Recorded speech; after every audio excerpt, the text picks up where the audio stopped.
Hello everyone, आपका स्वागत है आर्यन स्टडी पॉइंट में। मेरा नाम है आर्य मिश्रा। मैं आपको स्वागत करता हूं इस बेहतरीन सी वीडियो में।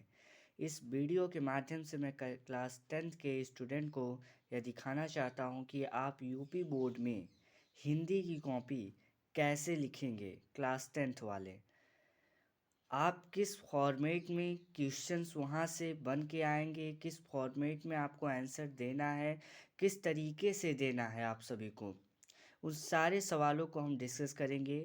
और कैसे हमें कॉपी में अपने सारे डिटेल्स, अपनी जानकारी को भरना है। तो चलिए देखते हैं। आप यहाँ पे आकर देखेंगे तो ये यूपी बोर्ड की एक कॉपी है जो क्लास 10th की है, हाई स्कूल की। और इसमें सबसे पहले काम आपका होगा कि इसमें अपना परीक्षार्थी का अनुक्रमांक भरेंगे। उसके बाद ये शब्दों में भरेंगे। उसके बाद कौन सा आपका सब्जेक्ट है उसको भरेंगे। प्रश्न पत्र कौन सा है उसको भरेंगे। प्रथम दिन कौन सा रहेगा उसको भी भरेंगे। और परीक्षा का दिन या पाली, तारीख या पाली भरेंगे। यहाँ पे आप आएंगे तो आपको ये देखने को मिलेगा कि यहाँ पर परीक्षा कक्ष की संख्या मतलब रूम नंबर, तो यहाँ पे आपको टीचर बताएंगे वहाँ पर। और यहाँ पर टीचर का पूरा सिग्नेचर रहेगा और यहाँ पे डेट होगा। ठीक है, चलिए कॉपी को खोल के अच्छी तरीके से दिखाते हैं कि आपको कैसे क्वेश्चन कैसे अटेम्प्ट करने हैं और कैसे आपको हर प्रश्न का उत्तर देना होगा। ठीक है,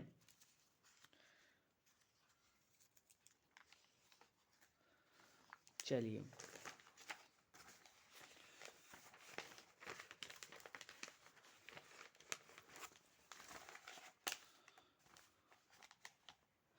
आपको ये देखने से पहले आपको एक फॉर्मेट पैटर्न में आपको दिखाना चाहता हूँ जो यूपी बोर्ड का है, कि यूपी बोर्ड में क्लास 10 में कैसे क्वेश्चंस हिंदी के किस पैटर्न पे बनते हैं।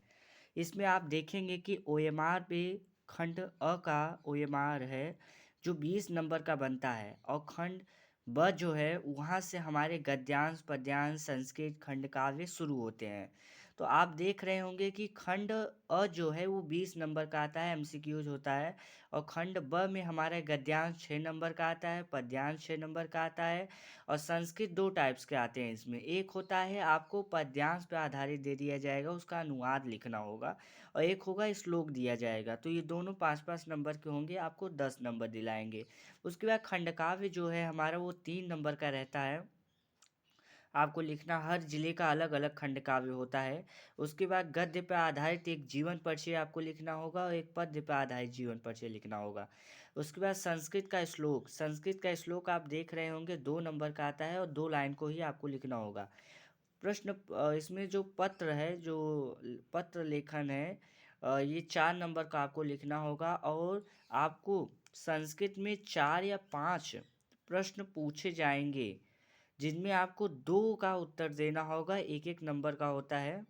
ठीक है, वो भी संस्कृत में उत्तर देना है। और निबंध आपका 7 नंबर का होगा। या पूरा का पूरा पेपर 70 का होगा। अगर आपको 70 में 70 लाना है तो आपको कैसे लिखना है उसको बहुत बड़ी जानकारी हम आपको देने जा रहे हैं। देखते हैं, देखिए यहाँ से हमारा शुरू होता है वर्णनात्मक प्रश्न, खंड ब, प्रश्नोत्तर संख्या 1। देखिए ये जो पेपर है, ये जो पेपर है इसका मैं पेपर तो नहीं लाया हूँ, लेकिन इसका मैं पीडीएफ आपको लिंक कर दूंगा डिस्क्रिप्शन बॉक्स में। आप वहाँ से देख सकते हैं। आप केवल यहाँ पे उत्तर देखिए आपको कैसे लिखना है। देखिए ये खंड प्रश्नोत्तर संख्या पहला है, जो अथवा अगर आपको लिखना है तो अथवा लिख सकते हैं, नहीं तो आप प्रश्नोत्तर संख्या 1 ही डालकर लिखिए। आपको पहले इसमें प्रश्नोत्तर संख्या 1 में आपको 3 प्रश्न पूछे जाएंगे, जिसमें पहला प्रश्न है संदर्भ, दूसरा प्रश्न है रेखांकित अंश की व्याख्या और तीसरा प्रश्न इसी पैसेज पे आधारित होगा। देखिए संदर्भ आपको 2 नंबर का लिखना होता है, जैसे यहाँ हमने लिखा है। और रेखांकित अंश की व्याख्या आपको कर देनी है। उसके बाद आपको ये पैसेज पे आधारित कोई प्रश्न पूछ लेगा उसमें। ये ममता पाठ का है, जयशंकर प्रसाद ने लिखा है इसको।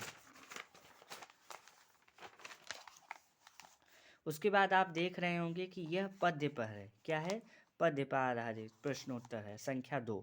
संदर्भ आपको लिखना है 2 नंबर का, रेखांकन की व्याख्या 2 नंबर की, और ये आपका कोई एक प्रश्न पूछ लेगा पैसेज पे। ये आपका जो पैसेज है ये हमने लिखा है, सूरदास ने ये इस पैसेज को लिखा था, और ये चरण कमल बंदो हरि राय वाला है। ठीक है, अब देखिए प्रश्नोत्तर संख्या 3 में अथवा का प्रश्न हमने लिखा है, जिसमें पूछा है कि गद्य हिंदी का आ गया है, इसमें हिंदी का पद्य से संबंधित है। इसमें 2 नंबर के आपके संदर्भ होते हैं और 3 नंबर के आपके जो हैं अनुवाद लिखना होता है। इसमें कोई भी अंडरलाइन नहीं होता है, आपको सारा का सारा अनुवाद करना होता है। प्रश्नोत्तर संख्या 4 में हमने अथवा का लिखा है, श्लोक लिखा है, श्लोक का मतलब अनुवाद किया है हिंदी में, और ये संदर्भ ये 5 नंबर के हो गए। और देखते हैं प्रश्नोत्तर संख्या 5, जिसमें मैं प्रयागराज का हूँ, तो मेरे ज़िले में अग्रपूजा खंड काव्य लगता है। आपके हर ज़िले के हर स्टूडेंट के अलग अलग ज़िले में अलग अलग खंड काव्य लगते हैं। तो इस हमने यहाँ पे युधिष्ठिर का चरित्र चित्रण लिखा है, आप देख सकते हैं हमने किस प्रकार लिखा है। इस प्रकार अगर आप प्रयागराज के हैं तो लिख सकते हैं बोर्ड एग्ज़ाम में 2026 के। हमने पहले विनम्र का स्वभाव लिखा है, आदर्श शासक लिखा है। आप पहले 2 लाइन ऐसे 3 लाइन आप लिख लीजिए, उसके बाद ये हेडिंग डालकर आप लिखिए। फिर इसको हमने लिखा है क्या है, धार्मिक एवं सत्य प्रेमी। उसके बाद उदार हृदय। इतना आपको 4 या 5 लाइन हेडिंग लिखना होता रहता है। प्रश्नोत्तर संख्या 6 में अगर आप देखेंगे, प्रश्नोत्तर संख्या 6 2 टाइप्स का है, क है, ख है। क में आपको जीवन परिचय लिखना होगा, जो कि है गद्य का। तो हमने इसमें जयशंकर प्रसाद का जीवन परिचय लिखा है, आप फॉर्मेट देख सकते हैं किस फॉर्मेट में हमने लिखा है। ठीक है,